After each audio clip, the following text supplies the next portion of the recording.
This morning, the premiere of our special, A Conversation on Bail Reform. Aundrea Cline-Thomas is back in the studio with a preview. Thank you so much for joining us once again.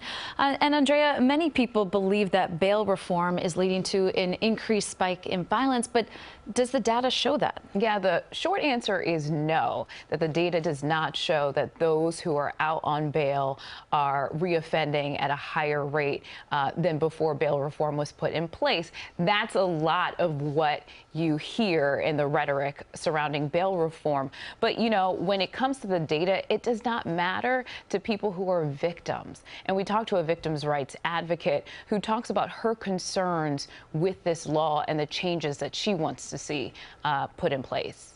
You spent so much time reporting on this, researching it since the very beginning. What has surprised you the most? You know, the biggest thing is that there's a lot more consensus than people might understand, you know, because especially when we're talking about things that are political in nature, there's so much division right now. But there is a lot of common ground. The changes that are wanted, you know, people want to have made are really kind of nuanced, they're complex, and that's what we're really trying to break down in the special. No yelling, no pointing fingers, but really just getting down a deep dive into the issue and really what's at stake for everybody involved.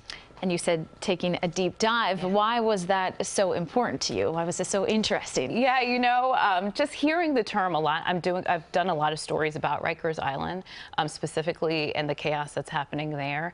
And reading the research and looking at the data and then hearing the rhetoric around it, I saw that there was kind of a gap.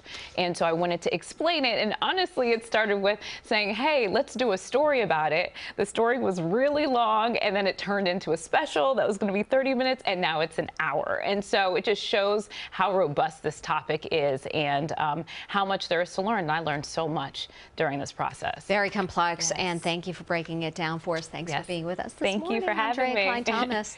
And join Aundrea for that conversation on bail reform. That's today at 9 a.m. on CBS News New York, streaming on CBS the News app, or you can watch it also on Pluto TV.